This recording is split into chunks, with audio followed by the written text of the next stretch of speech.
I think small businesses have the most to gain from AI, and they're also the least equipped to do those changes.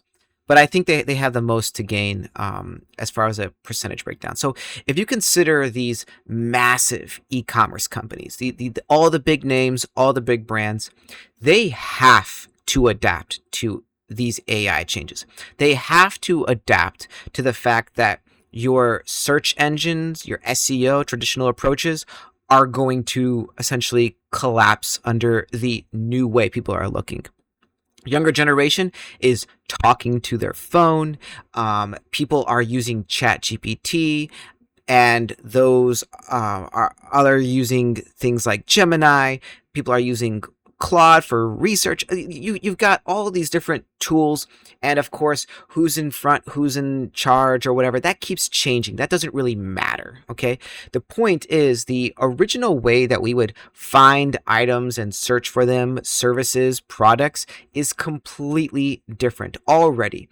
And whether it be intentional, where somebody actually is going to go to a domain to start to do that research on one of the big LLMs, they could do that, or B, just by proxy of simply asking Siri, asking Gemini directly from your phone. Those conversations are starting somewhere completely different that they were not starting before. And that user journey just to get to the domain, let alone the product, wherever it is completely different, right? And now the big companies, they have to adapt. They can say whatever they want as far as, we have a solution, or we're doing, this intern. But at the end of the day, they have to have a plan. They have to get started. And it really is a bit of more of a race for them. Why? Well, because they want to avoid something like commoditization, where a big name brand is really just going to be a race towards the bottom for the lowest hanging fruit. They need that brand voice, whatever it means to be a brand, whatever it means to be quality, whatever it is that's outside the actual physical product and the specifications and features that make it what it is. That customer base, that alignment is going to increasingly become more linked, more personalized in a way that it has not before, never, let alone even become available, right? So the small business has the big advantage where, 10% of growth for a small business is huge for them, right?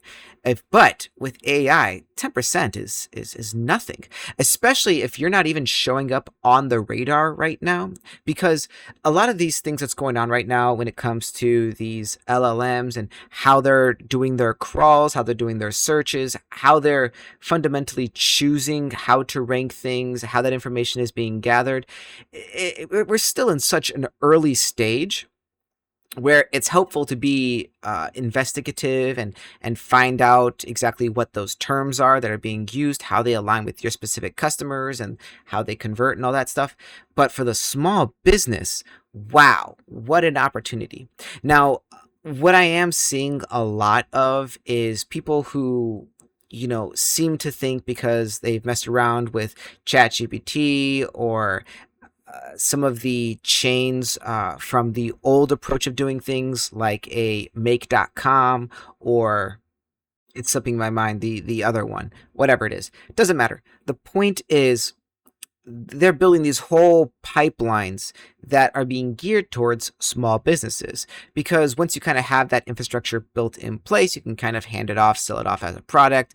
Marketing is a big thing. So increasingly, you can see the marketing space just really exploding in competitiveness, and especially for the more local businesses, so that you can go ahead and provide them, hey, we can increase your visibility across SEO via XYZ. Here's how we do it. And these pipelines, you've seen bits and pieces of them where you can clearly tell for some of them that have been 100% fully automated, how their social media is pushed and how their output is done. And there's different ways of doing it that are better than others. So I'm not really here to talk about that.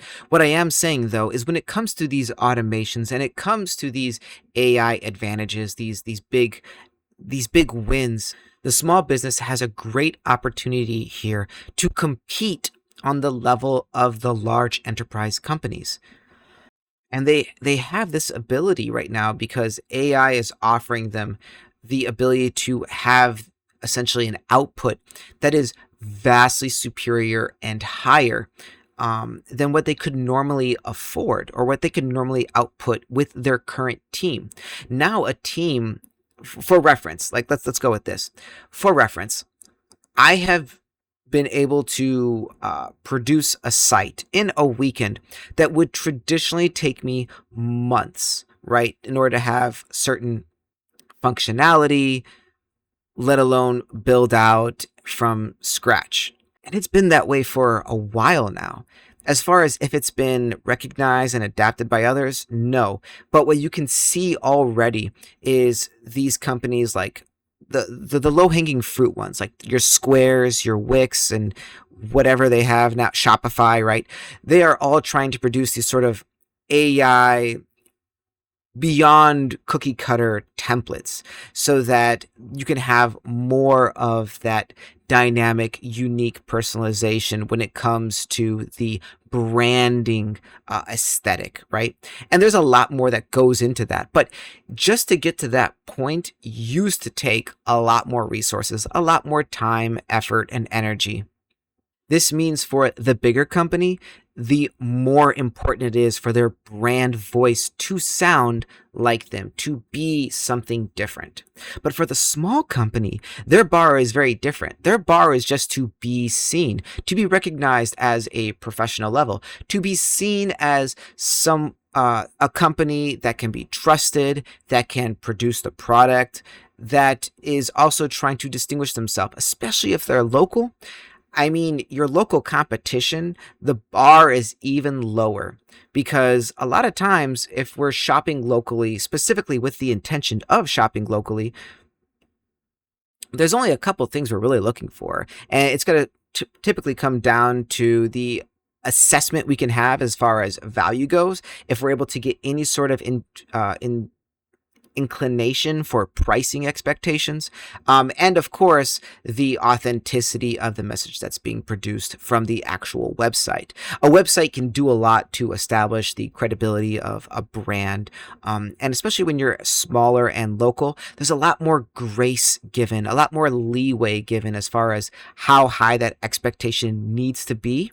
But with AI, you can raise the bar so high that you can certainly pass the expectations of what is expected from a local producer, a local company that's offering a service or good compared to your peers. Now, unfortunately, what's going to happen is one of two things. Either A, you're going to end up with what I've seen with smaller companies, depending on how big, and when I say small companies, I mean a team in the double digits, right? So we're talking anywhere from 10 to like maybe 50 people, and your team is trying to go ahead and try and do things internally, which is certainly possible and would be a very good starting point.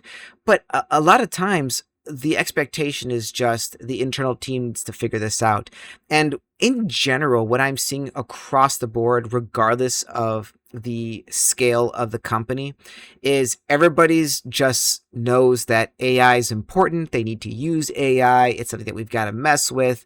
And initially, let's just have the internal team handle it. And I think that's a pretty good place to start for smaller companies, just because these are skills that they should start to understand anyways. Now, when you go beyond the scope of what they are capable of doing, because there is ramp up time, there is quite a bit that is necessary just via exposure and experience that takes place. And I'm talking about real human experience. So, for example, I myself am building out my own stuff locally, on the cloud, on this platform, on that platform. And there is a lot of learning with trial and error that takes place. Am I learning alongside AIs, and am I asking questions to kind of figure things out and debug? Yeah, absolutely. I'd be a fool not to. But with that entire trial process. It's the same thing as when you're doing anything and learning any skill. So when I was learning to do animation, you do more animations. When I was learning to do coding, you do a lot of debugging. When I started my career in coding, usually what they give you is a lot of grunt work, right? It's a lot of maintaining old code or doing small changes to old infrastructure. And then you learn a lot about dealing with a lot of debugging issues. When I started to advance, I actually was one of the few people, take it back, I was the only person that was made clear that actually wanted to take on these terrible tickets, these inbound requests of things that, nobody wanted to take a look at because it wasn't fun, right? It was not the cool, like, let's build a new website from scratch and do all these cool designs and stuff. Like, that's one thing, don't get me wrong. It's a lot of fun and enjoyable to see something from beginning to end, but there is so much that you learn going into things that are broken, code that is outdated, practices that are old, and you learn so much about the old approaches, infrastructure, why they did things, why they didn't do things, and then you start to modify, adapt. And I learned so much more being the guy that took all the work nobody wanted, the grunt work, and that it made me so much more knowledgeable and flexible to troubleshoot and problem solve. And I've really seen, now that I'm getting to the weeds of all these AI agents and the things that I'm building out, that there's a lot of debugging, and we may not call it debugging, but I call it debugging, that it just happens by trial and error, and you get better at this stuff.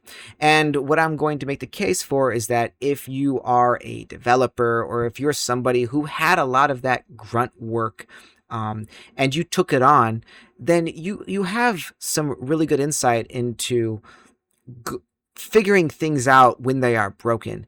And yeah, you can always build the new stuff from scratch. As I just mentioned, I was able to, produce a website that in a weekend that would normally have taken me back in the day several months. And it's fun. It's able to do it much more intuitively, and quite a lot has changed. But there's also the much more openness and willingness to adapt to the new practices. Something that I saw all the time when I was a developer was some of the more senior people who have been doing it for even much more longer than me, and some of these expectations of like not adapting to the newest frameworks or new trends or whatever. And I understand the logic why, especially if you're dealing with legacy code. But having said that, the unwillingness to continually learn and almost avoid it is something that spoke out to me in regards to being stuck in time. And one thing, at least for myself, is you should always be learning, not be afraid to learn more, adapt more. And I think especially because knowledge right now with access to AI is increasingly easier than ever to get access to. I think if you can really get into the weeds here and are willing to learn stuff and build that as kind of a discipline and a practice, that there's a really good advantages out here. Because the real question of what's an advantageous skill set versus, what's one that's going to be paid, it's I don't know. What's monetizable, especially when you can automate things, and you need to be able to distinguish what is something that you can extract value out of from the AI output. That's kind of the thing that's important. Okay, I've rambled enough. Thank you for your time. Have a nice day.